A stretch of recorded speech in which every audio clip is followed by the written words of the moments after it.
Case tables எப்படி use பண்ணுறதுங்கிறத பற்றி இந்த வீடியோவில் பார்க்கலாம்.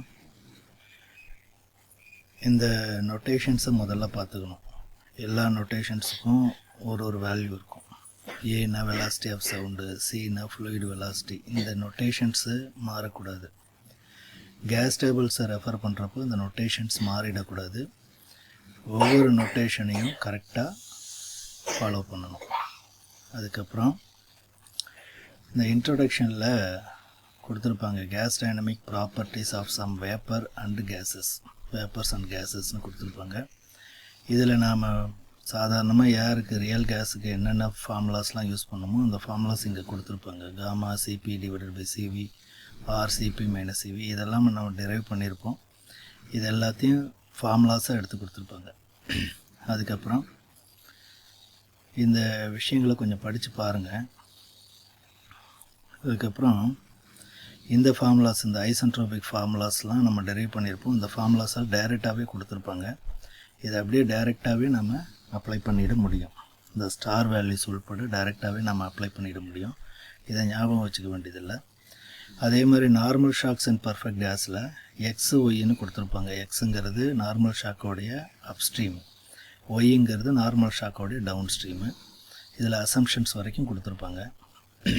இதில் இந்த டோட்டல் டெம்பரேச்சர் மாறாது, சேமாகவே இருக்கும். பட் டோட்டல் ப்ரெஷர் மாறும்.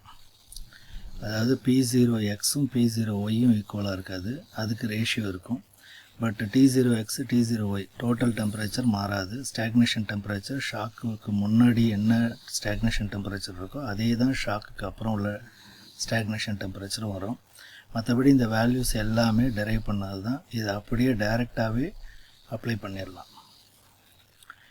அதுக்கப்புறம் ஒப்ளிக் ஷாக்ஸ் கொடுத்துருப்பாங்க. இந்த ஒப்ளிக் ஷாக்ஸுக்கு எப்படி கால்குலேட் பண்ணணும், இது எம்எக்ஸு, இது எம்ஒய். இது நார்மல் ஷாக்கு கன்சிடர் ஆகும். எம்எக்ஸுக்கும் எம்ஒய்யும் நம்ம கன்சிடர் பண்ணோம்னா இது normal shock. But M1 M2 பார்த்தோம்னா ஒப்ளிக் ஷாக்கு.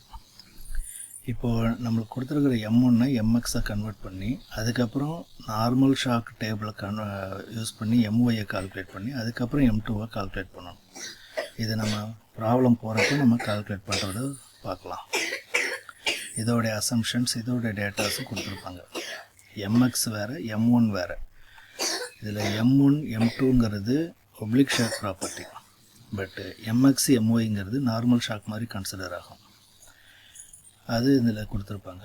அதுக்கப்புறம் இந்த ஐசோதர்மல் இது எல்லாத்தையும் ஒரு கிளான்ஸ் பார்த்துக்கோங்க. நார்மல் ஷாக் ஒப்ளிக் ஷாக் மட்டும் இருந்தால் போதும் இதில். அதுக்கப்புறம் பிராண்டில் மேயர் ஃபங்க்ஷன்ஸ் வித் மார்க் ஆங்கிள்ஸ், இந்த எக்ஸ்பான்ஷன் வேவ்ஸுக்கு இந்த ஃபார்முலாஸு இதிலேயே டெரைவ் பண்ணி கொடுத்துருப்பாங்க. சைன் ஆல்ஃபா, ஒமேகா ஆஃப் மார்க், ஒமேகா ஆஃப் எம், இதெல்லாம் பிராண்டில் மேயர் ஃபங்க்ஷன்ஸ் பின்னாடி வரும். இந்த ஃபார்முலாஸ், இந்த ரெண்டு ஃபார்முலாஸ் தான் யூஸ் ஆகும். இது ஐசென்ட்ரோபிக் ரிலேஷன்ஸ் தான். மற்றபடி இதில் ஐசென்ட்ரோபிக்காக தான்.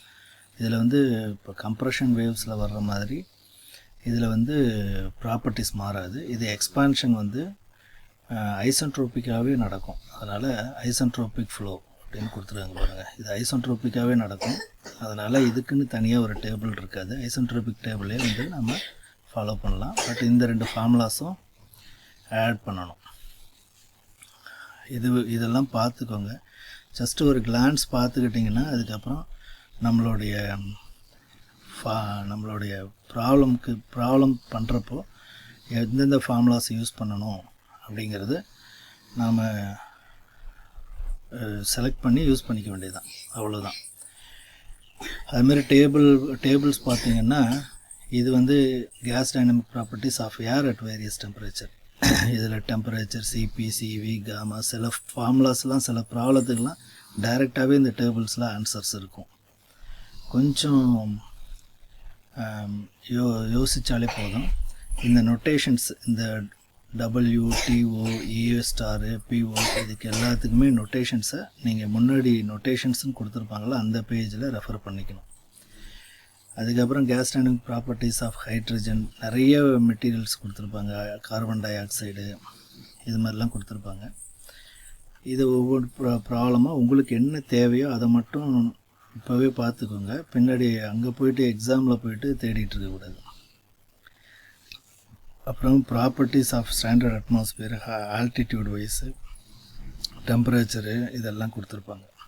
செல்சியஸில், கெல்வினில், speed of sound, pressure, density, viscosity, இது எல்லாமே ஆல்டிடியூட் வைஸ் கொடுத்துருப்பாங்க. இதில் வந்து பார்த்திங்கன்னா மீட்டர்ஸில் கொடுத்துருக்காங்க. அதாவது 2.5 கிலோமீட்டர் வரைக்கும் கொடுத்துருக்காங்க. சின்ன டேபிளாக தான் இருக்கும். பட் இதை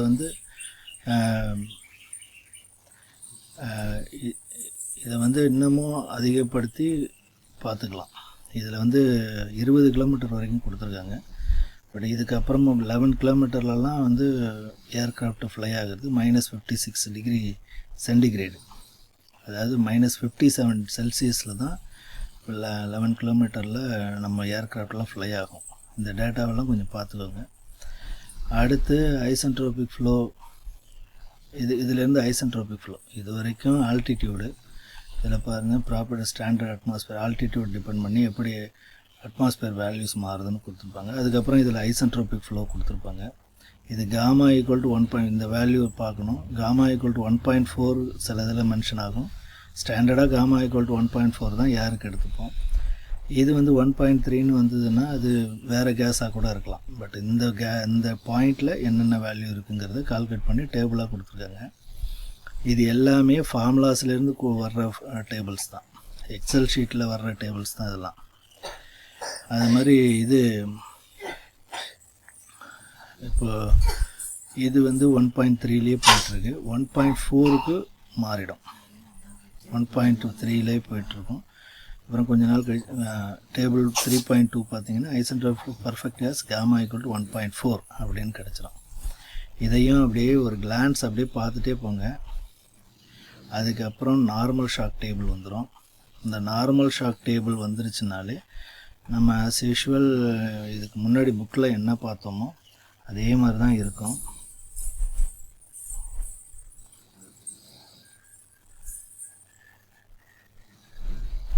காமா வேல்யூ மாற மாற டேபிள்ஸ் மாறிட்டே இருக்கும். அதுக்கப்புறம் நார்மல் ஷாக், இன்பர்ஃபெக்ட் கேஸஸ். இந்த நார்மல் ஷாக் டேபிள் தான் நார்மல் ஷாக், ஒப்ளிக் ஷாக் ரெண்டுக்குமே யூஸ் ஆகும். ப்ராப்ளம் வர்றப்போ நான் உங்களுக்கு அதை அதை சொல்கிறேன். இதுலேயும் நார்மல் ஷாக், பர்ஃபெக்ட் கேஸு 1. இந்த காமா வேல்யூ சூஸ் பண்ணணும். ஒப்ளிக் ஷாக்குக்குன்னு டேபிள் இருக்காது.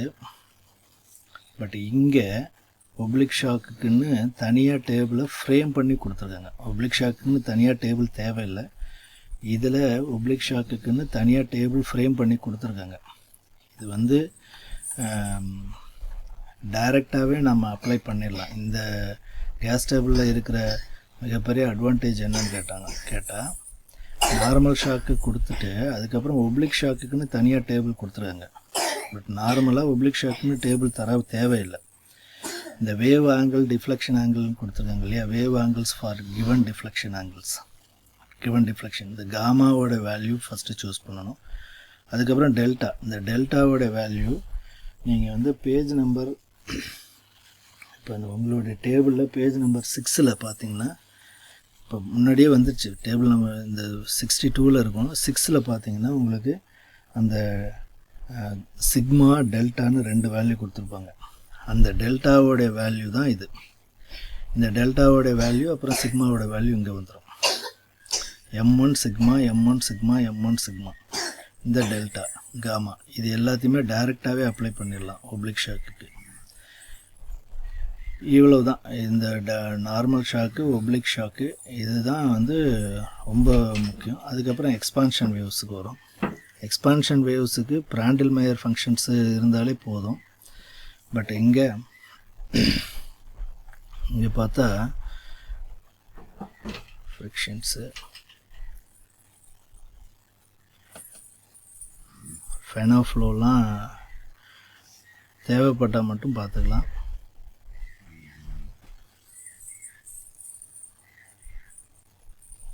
ரிலே ஃப்ளோ, ஃபெனோஃப்ளோ இதெல்லாம் தேவைப்பட்டால் மட்டும் பார்த்துக்கலாம். பிராண்டில் Meyer functions and mark angles இருக்கு இல்லையா, டேபிள் 9.1.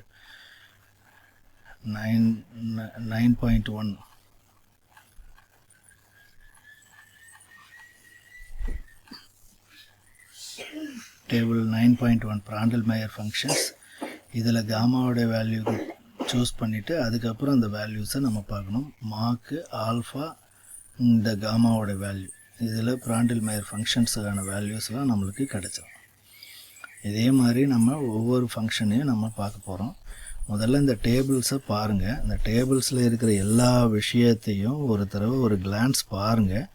பார்த்துட்டு அதுக்கப்புறம் மேத்தமேட்டிக்ஸ் சம்ஸ் எப்படி சால்வ் பண்ணுறதுன்னு பாருங்கள். இதில் டேபிள் 15.1ல் உங்களுக்கு சில எஸ்ஐ யூனிட்ஸு, கன்வர்ஷன்ஸு இது எல்லாம் கூட கொடுத்துருப்பாங்க. கன்வர்ஷன் ஆஃப் யூனிட்ஸு, இதையும் மறந்துடாதீங்க. பேஜ் நம்பர் 148 லாஸ்ட் பேஜில் இந்த கன்வர்ஷன்ஸ்லாம் இருக்கும். இது ரொம்ப முக்கியம். சில நேரங்களில் இந்த கன்வர்ஷன்ஸ் தெரியாமல் கூட சம்மை விட்டுருவாங்க, சம்மில் தப்பு பண்ணிடுவாங்க. அது வரைக்கும் கொடுத்துருக்காங்க. ஸோ டேபிளை எப்படி யூஸ் பண்ணுறது அப்படிங்கிறத முதல்ல கற்றுக்கோங்க. ஒரு 1 ஹவரில் உங்களுக்கு அது புரிஞ்சிடும். அதுக்கப்புறம் ஒவ்வொரு ப்ராப்ளத்தையும் நான் வந்து இப்போ போடுறப்போ பேஜ் நம்பர் மட்டும்தான் சொல்லுவேன். பேஜ் நம்பரை வச்சுட்டு நீங்கள் அந்த டேபிளை ரெஃபர் பண்ணிக்கோங்க. ஓகே.